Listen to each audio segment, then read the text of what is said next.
Assalamualaikum warahmatullahi wabarakatuh.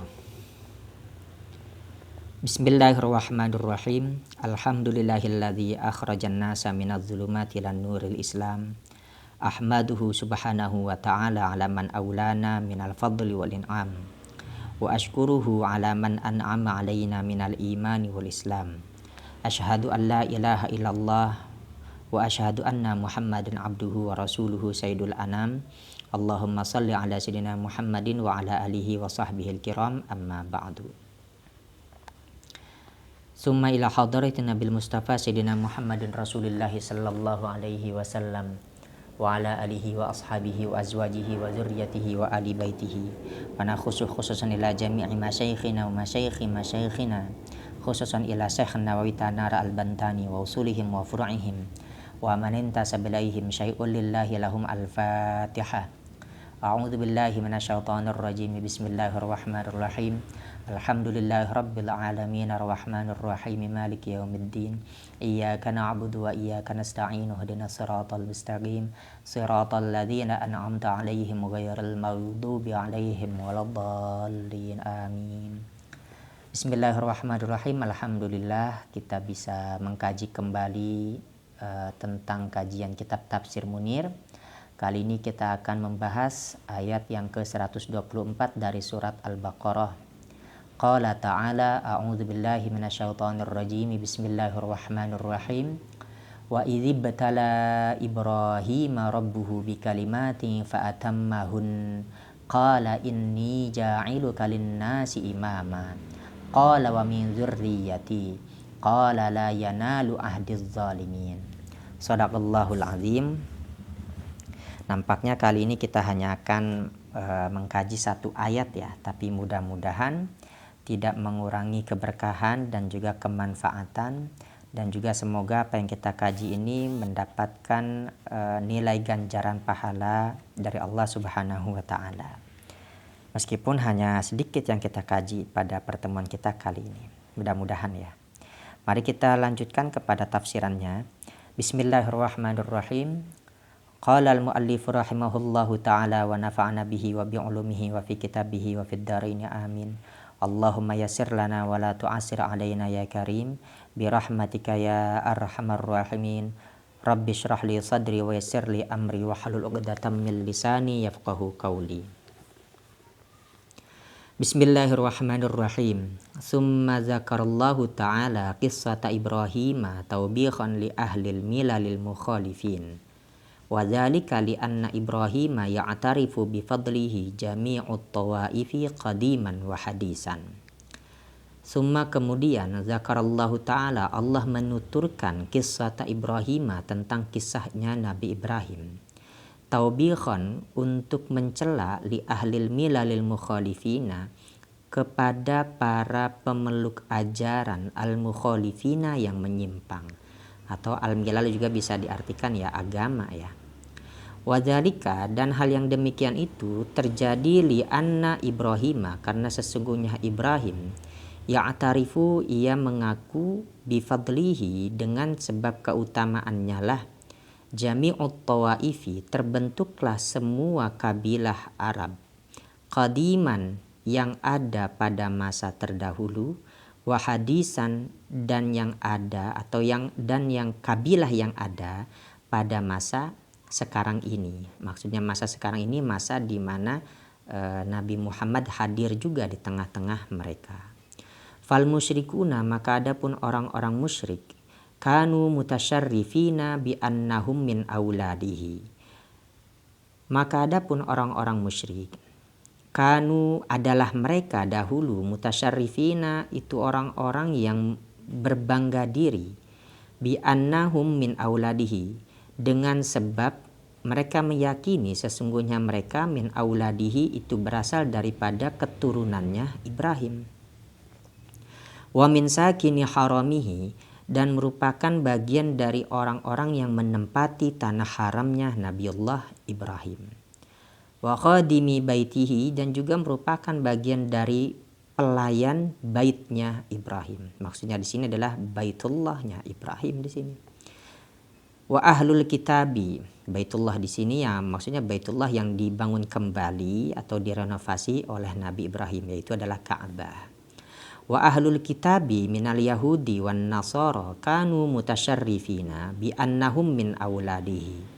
Wa ahlul kitabi, dan adapun ahlul kitab minal yahudi yang berasal dari golongan Yahudi, wan nasara, dan juga dari golongan Nasrani, kanu mutasyarrifina, mereka dahulu kala itu juga berbangga diri, bi annahum, dengan sebab sesungguhnya mereka, min auladihi, itu juga berasal daripada anak keturunannya Ibrahim. Jadi ini sekarang Allah menyebutkan tentang kisahnya Nabi Ibrahim. Nanti beberapa ayat yang kedepannya akan kita jelaskan nanti, mungkin beberapa episode ya. Di sini kita akan banyak menjelaskan tentang kisahnya Nabi Ibrahim, tapi tujuannya untuk sebagai celaan atau juga teguran kepada ahlul milalil mukhalifin, yaitu adalah orang-orang yang memeluk ajaran atau agama yang menyimpang. Nah, siapakah di sini yang dimaksud daripada orang-orang yang memeluk ajaran yang menyimpang? Yaitu adalah orang-orang musyrikin dari kalangan bangsa Arab, dan kemudian juga dari orang-orang Yahudi, dan kemudian juga daripada orang-orang Nasrani. Nah, tiga kalangan ini, baik orang-orang musyrikin, orang-orang Yahudi, dan juga orang-orang Nasrani, mereka ini meyakini bahwasanya mereka ini adalah berasal daripada keturunannya Ibrahim, dan mereka bangga menjadi keturunannya Nabiullah Ibrahim. Tetapi meskipun mereka bangga menjadi keturunannya Nabi Ibrahim, mereka ini seringkali melakukan penyimpangan daripada ajaran-ajarannya Ibrahim. Jadi ini seakan-akan ada sesuatu hal yang kontradiktif. Bangga menjadi keturunannya, tetapi seringkali menyimpang daripada ajarannya Ibrahim. Apalagi ya kita ketahui bahwasanya bangsa Arab itu ya memiliki sebuah latar belakang sosial yang memang dia ini bangga sekali terhadap sukunya atau kabilahnya masing-masing. Nah, begitu juga di sini orang-orang musyrikin dari kalangan bangsa Arab, mereka juga bangga kepada bahwasanya mereka ini merupakan daripada keturunannya Nabi Ibrahim, meskipun mereka nggak kenal siapa itu Ibrahim. Karena ya kalangan musyrikin ini adalah orang-orang yang tidak diberikan Alkitab. Jadi mereka ini seakan-akan sudah lama mengenal nama Nabi Ibrahim. Karena Nabi Ibrahim itu ya buat mereka pada masa itu adalah nama yang melegenda. Dan mereka meyakini Ibrahim itu orang besar, meskipun mereka tidak tahu mungkin secara persisnya siapa itu Ibrahim. Sehingga mereka boleh jadi informasi tentang adanya nama besarnya Ibrahim yang mereka dengar itu, selain mereka mendengar daripada leluhur-leluhur mereka bahwasanya orang yang pertama kali atau berjasa pertama kali membangun kota Makkah itu adalah Nabi Ibrahim. Mereka sudah mendengar itu daripada para leluhur mereka, karena kebiasaan orang-orang Arab ini adalah berdagang keluar kota mereka sendiri hingga sampai ke Syam dan juga sampai ke Palestina. Boleh jadi mereka ini mendengar kisah-kisah Nabi Ibrahim sebagai tambahan kisah-kisah yang mereka dengar dari kisah-kisahnya daripada para leluhur mereka itu. Sehingga ketika mereka mendengar kalangan bangsa lain seperti orang-orang Yahudi dan juga orang-orang Nasrani, mereka bangga terhadap Nabiullah Ibrahim, dan mereka bangga bahwasanya mereka itu berasal dari keturunannya Nabi Ibrahim. Orang-orang musyrikin Makkah ini juga merasa bangga bahwasanya Ibrahim itu tidak hanya milik bagi orang-orang Yahudi dan Nasrani saja, atau napak tilasnya Nabi Ibrahim itu tidak hanya berhenti di kalangan Yahudi dan Nasrani saja. Kami pun bangsa Arab yang memang tidak diberikan Alkitab seperti kalian, kami juga mengenal Ibrahim, bahkan Ibrahim itu juga merupakan nenek moyang kami. Bahkan Baitullah yang direnovasi atau dibangun kembali oleh Ibrahim itu ada di tanah kami, tanah leluhur kami yang setiap tahun pun dikunjungi dari berbagai macam penjuru. untuk berhaji. Tentunya haji yang dimaksud di sini bukan haji seperti sebagaimana syariatnya Kanjeng Nabi, tapi haji yang dilakukan pada masa sebelum Nabi Muhammad Sallallahu Alaihi Wasallam hadir.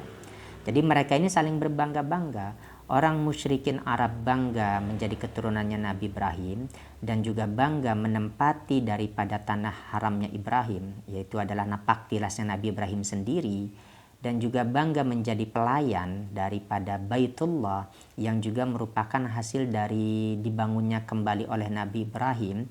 Jadi kebanggaan mereka ini adalah kebanggaan yang boleh dibilang ini sesuatu hal yang sulit dicarikan tandingannya kebanggaan mereka ini, karena bisa jadi orang Yahudi, orang Nasrani ketika mereka bertemu dengan orang-orang musyrikin Arab, ketika mereka membangga-banggakan nama Nabi Ibrahim, ya orang musyrikin juga nggak mau kalah, kita pun juga bangga, Ibrahim itu juga merupakan bagian daripada nenek moyang kami, bahkan kami menempati tanah haramnya Ibrahim, kami pun juga menjadi pelayan daripada Baitullah Ibrahim yang Baitullah yang pernah dibangun kembali oleh Ibrahim, yang kalian kunjungi waktu setiap tahunnya, gitu ya.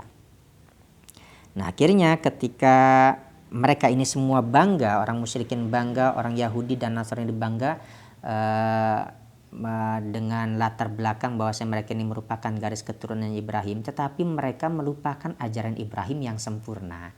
Nah, untuk itu salah satu misi dakwahnya Nabi itu ya salah satunya ya sebagiannya itu adalah untuk menjelaskan bahwasanya Ibrahim itu memiliki ajaran yang dulu pernah sampai kepada kalian, tetapi kalian kemudian menyimpang dari ajaran Ibrahim yang sesungguhnya. Maka di sini dilanjutkan, fahakallahu ta'ala an Ibrahim alaihi salam umuron tujibu alal musyrikina wal yahudi wan nasara qabula qauli Muhammadin sallallahu alaihi wasallam wal inqiyadi li syara'ihi.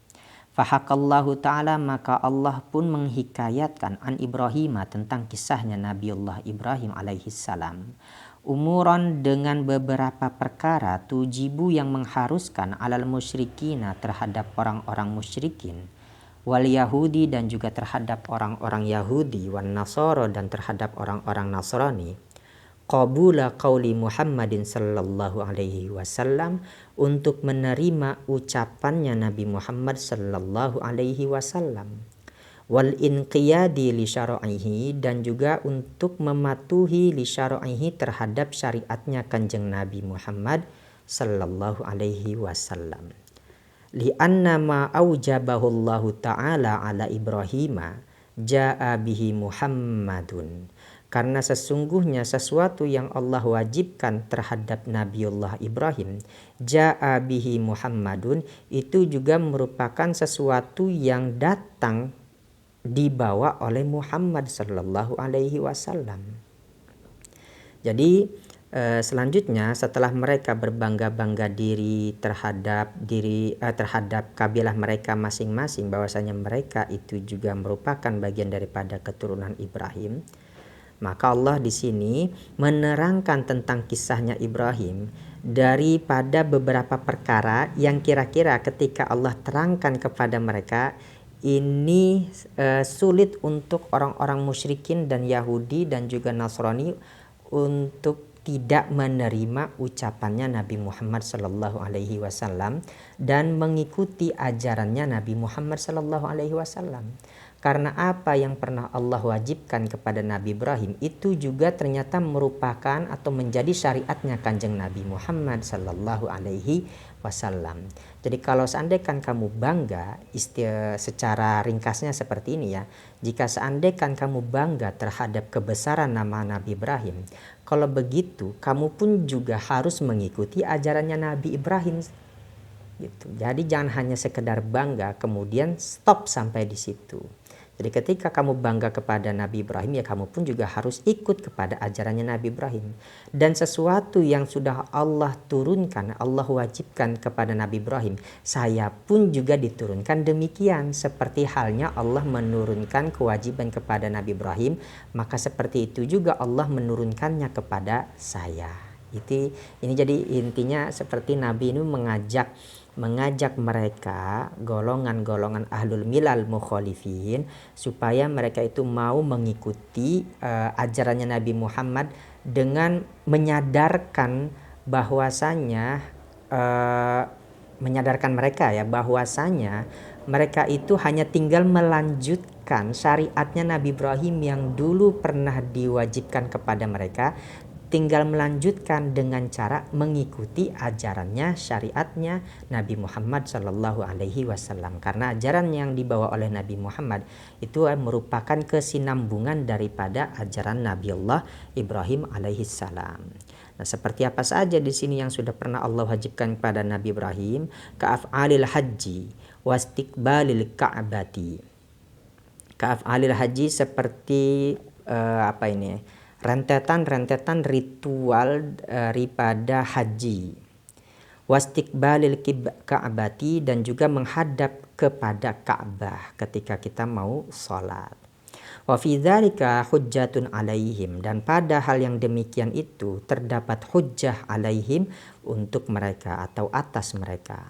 Faqala ta'ala, maka Allah ta'ala berfirman, atau kemudian Allah ta'ala berfirman, wa idzi betala Ibrahim rabbuhu bikalimatin ay bi awamirin wa nawahin. Wa idzi betala, dan ingatlah ketika menguji Ibrahim terhadap Ibrahim, rabbuhu Tuhannya Ibrahim, bikalimatin dengan beberapa kalimat.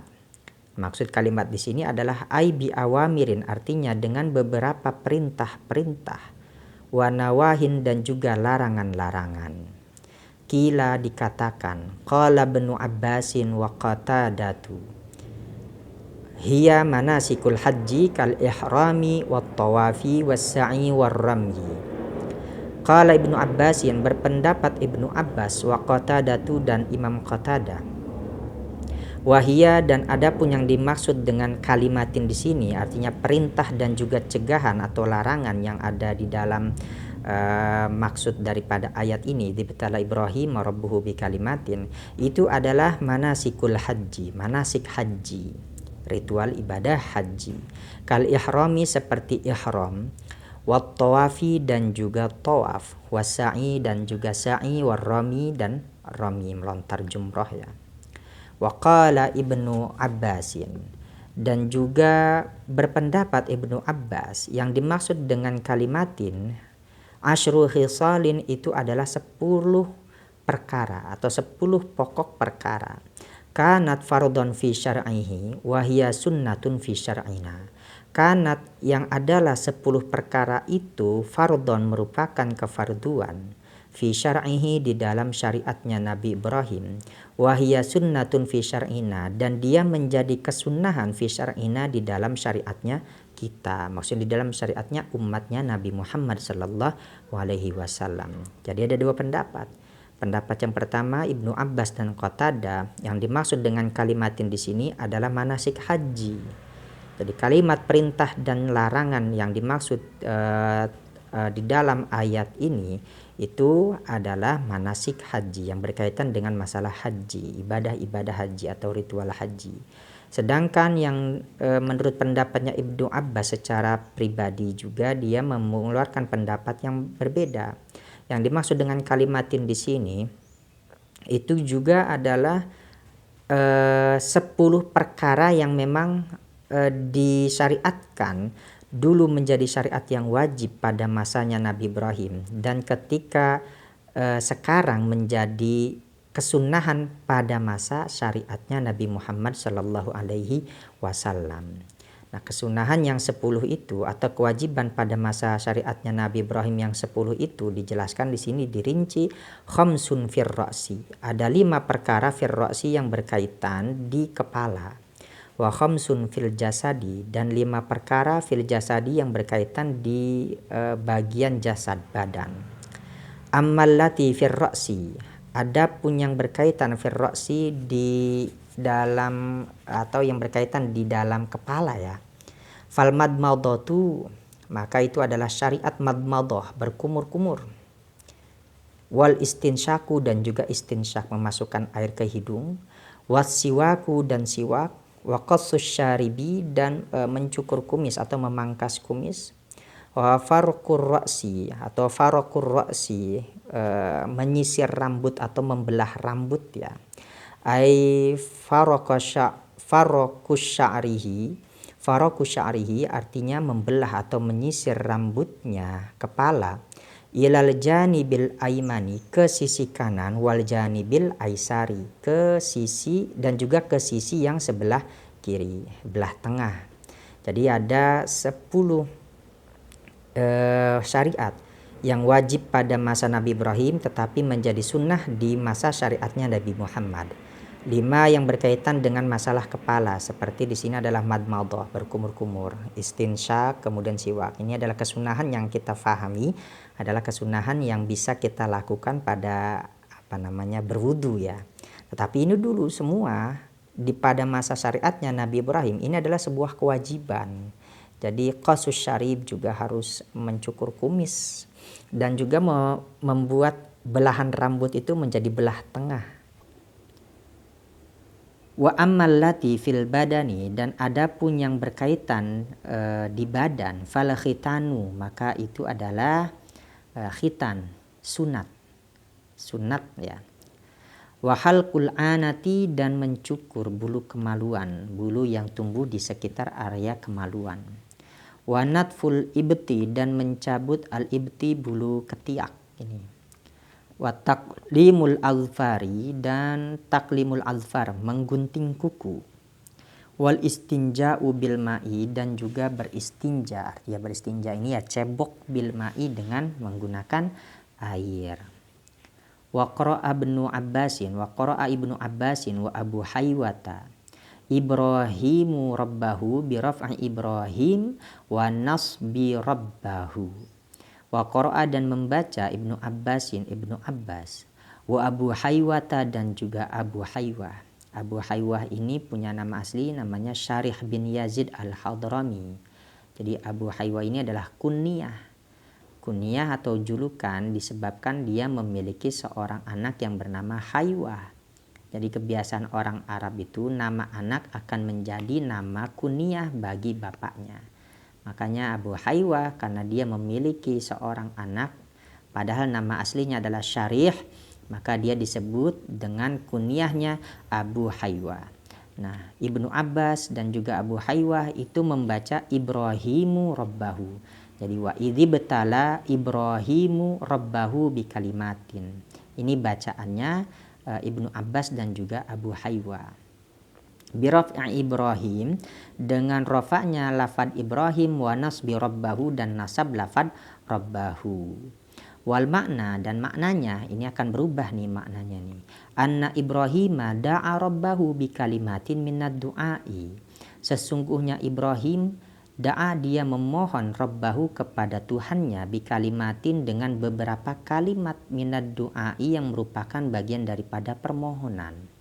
Kafi'lil mukhtabiri hal yujibuhullahu ta'ala ilaihinna amla. Kafi'lil mukhtabiri, seperti perbuatannya al-mukhtabiri, orang yang menguji. Hal yujibuhullahu ta'ala ilaihinna, apakah Allah akan mengijabah doa-doanya itu, amla, ataupun juga tidak. Jadi makna yang lain ini disampaikan oleh qiraatnya Ibnu Abbas dan juga Abu Haywah jika dibacanya Ibrahimu rabbahu, maknanya akan berbeda lagi. Jadi kalau dibaca Ibrahimu rabbahu, justru Nabi Ibrahim ini yang memohon kepada Allah tentang kewajiban-kewajiban dan juga perkara-perkara yang dipinta oleh Nabi Ibrahim, bukan Allah yang memberi. Jadi kalau idzi betala Ibrahim rabbuhu, justru Allah yang yang memberikan yang memberikannya kepada Ibrahim. Jadi tanpa dipinta Allah langsung memerintahkan ini kepada Ibrahim. Sedangkan kalau seandainya dibaca wa idzi betala Ibrahimu rabbahu, justru ini Nabi Ibrahim yang memohon kepada Allah.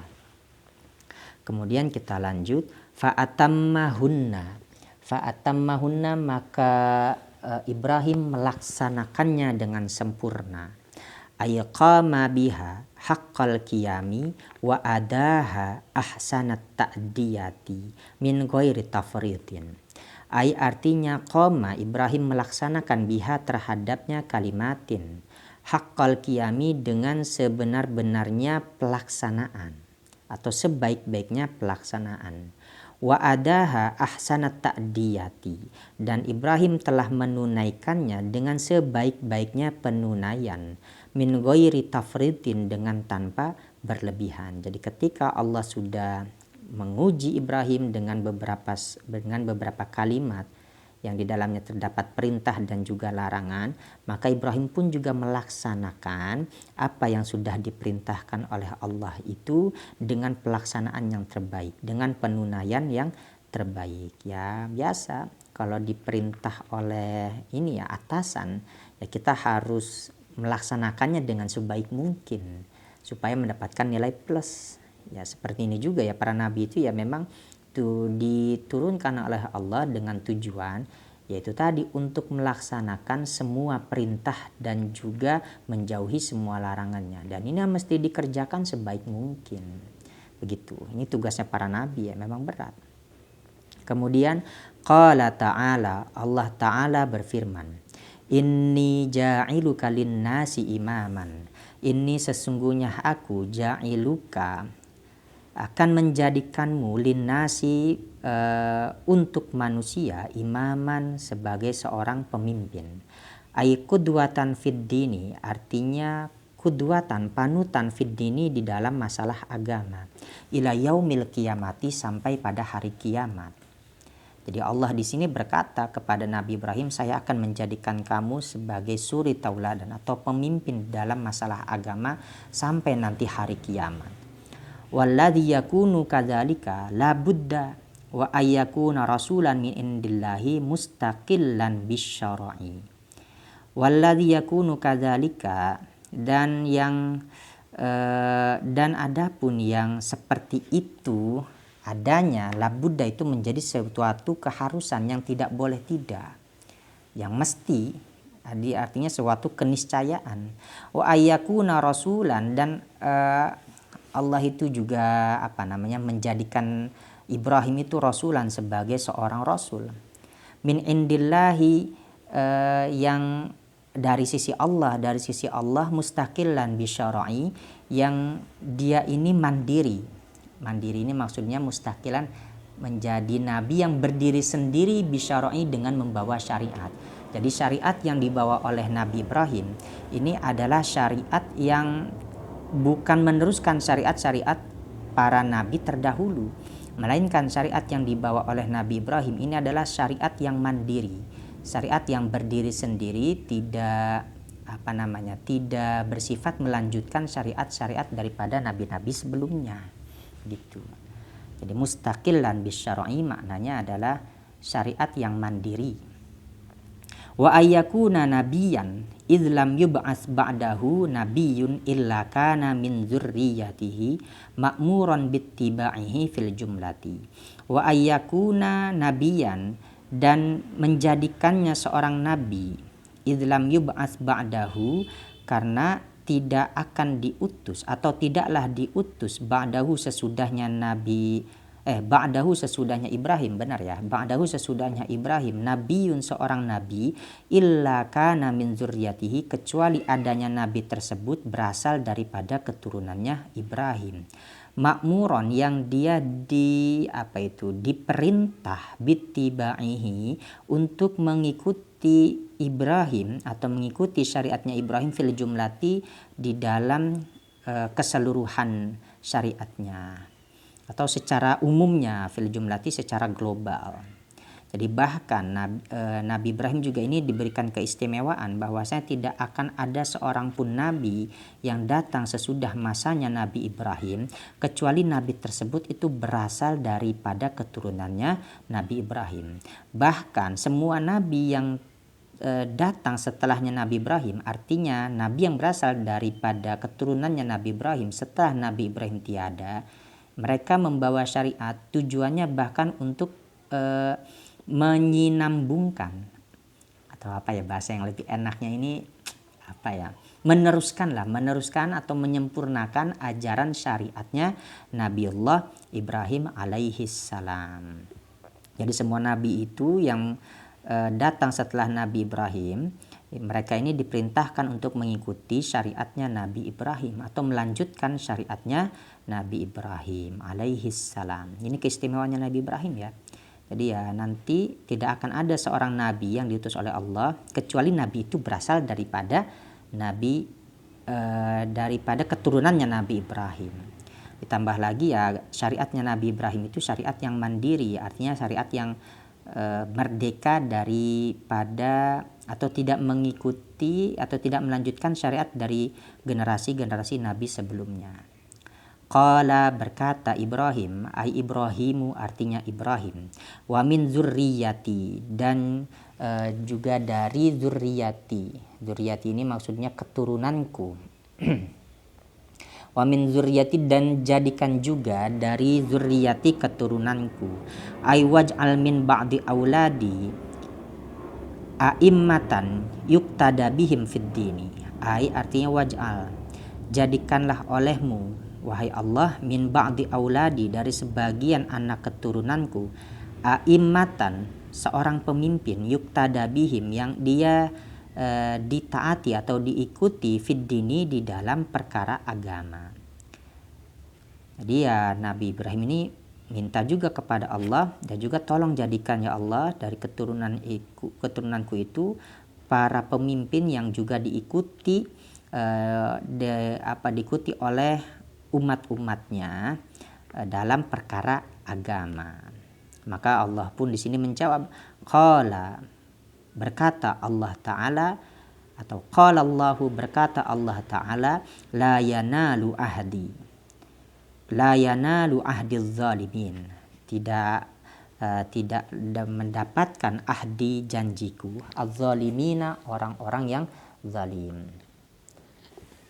Jadi maksudnya di sini kata Allah nih ya janji yang seperti itu tidak akan bisa didapatkan atau diraih bagi orang-orang yang sudah melakukan kezaliman.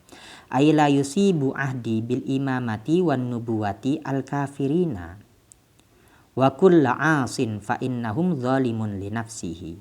Ay artinya la yusibu ahdi, tidak akan mendapatkan ahdi janjiku bil imamati untuk menjadi seorang imam pemimpin, wan nubuwati dan juga mendapatkan pangkat kenabian, al kafirina orang-orang yang kafir, orang-orang yang ingkar, wa kullu asin dan setiap orang-orang yang bermaksiat. Mengapa? Fa innahu zalimun li nafsihi, maka sesungguhnya orang yang bermaksiat, orang yang ingkar, zalimun li nafsihi itu adalah orang-orang yang berbuat zalim li nafsihi terhadap dirinya sendiri. Jadi ketika Nabi Ibrahim ini meminta supaya ya keturunan itu dijadikan para imam atau para nabi itu, maka Allah di sini berkata ya janjiku ini tidak bisa diraih untuk orang-orang yang zalim. Artinya Allah tidak akan memberikan pangkat kenabian bagi orang-orang yang ingkar dan juga orang-orang yang berlaku maksiat. Nah, kenapa? Ya karena mereka sendirinya aja zalim terhadap dirinya mereka sendiri. Masa ia harus menjadi pemimpin untuk orang lain? Orang dirinya sendiri aja dizalimi apalagi orang lain. Itu maksudnya. Wa qara'a Qatadatu wal A'masyu wa Abu Raja az-zalimuna raf'an bil fa'iliyati wa ahdi maf'ulun bihi.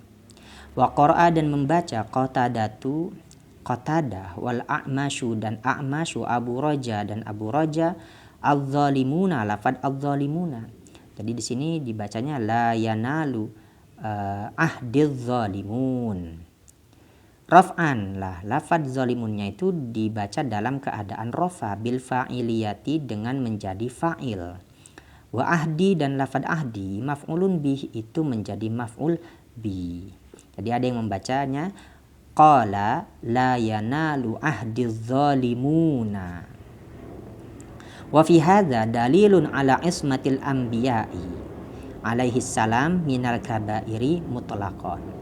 Wa fi hadza dan pada yang demikian ini dalilun itu terdapat dalil ala ismatil anbiya'i terhadap ismahnya, maksudnya ismah itu maksumnya nabi, maksumnya para nabi, terjaganya para nabi alaihi salam minal kabairi, dari dosa-dosa besar, mutlakon, secara mutlak. Jadi tidak mungkin ada nabi yang dia ini melakukan dosa besar, karena para nabi itu memang dia dijaga daripada melakukan dosa-dosa besar. Dan ini ulama semua sepakat bahwasanya tidak ada satupun perbuatan yang dilakukan oleh para nabi yang berkaitan dengan masalah dosa-dosa besar. Dan begitu juga Nabi Muhammad, tidak ada satupun perbuatan nabi yang dilakukan oleh Nabi Muhammad itu perkara-perkara yang khilaful aula, artinya menyelisihi keutamaan. Jadi yang khilaful aula saja tidak pernah dilakukan oleh Nabi, apalagi yang memang benar-benar haram. Karena semua apa yang dilakukan oleh Nabi itu semua sudah mendapatkan mendapatkan izin. Kalau bahasa kita ini mendapatkan izin dari Allah Ta'ala. Sebab ketika Nabi misalkan melakukan kesalahan, itu langsung ditegur oleh Allah, sehingga Nabi bisa langsung buru-buru memperbaiki apa yang memang Allah tegur itu. Jadi ya Nabi, kita yakini Nabi itu ya terlindung, terjaga daripada melakukan sesuatu hal yang salah, karena memang langsung dibimbing oleh Allah. Dan seandainya Nabi memang melakukan suatu kekeliruan, itu langsung Allah tegur pada saat itu juga, sehingga tidak sempat oleh para sahabat itu supaya tidak sempat dicontoh oleh para sahabat yang melihat apa yang sedang dilakukan oleh Nabi. Jadi intinya para nabi itu termaksum daripada dosa-dosa besar dan juga dosa-dosa kecil. Maksud dosa kecil di sini adalah terutama nabi ya, dosa kecil yang memang seharusnya tidak layak dilakukan oleh nabi. Karena apa yang dilakukan oleh nabi itu pastilah nanti bisa menjadi contoh, bisa menjadi qudwah oleh umat-umatnya. Nah, kalau seandainya nabi melakukan sesuatu yang tidak baik, ya bagaimana nanti umatnya? Jadi apa yang dilakukan oleh Nabi secara keseluruhan itu sudah pasti mendapatkan apa sih kalau dalam bahasa ininya itu ya, susah saya mengucapkannya ini ya. Sudah mendapatkan izin lah, intinya sudah mendapatkan izin dari Allah. Jadi sehingga kita sudah yakini semua yang dilakukan oleh Nabi, dari mulai pada saat Nabi bangun tidur hingga sampai tidur lagi, tidak mungkin Nabi melakukan sesuatu perbuatan yang intinya itu yang buruk gitu. Ya mungkin sampai di sini saja apa yang telah dapat kita sampaikan. Mudah-mudahan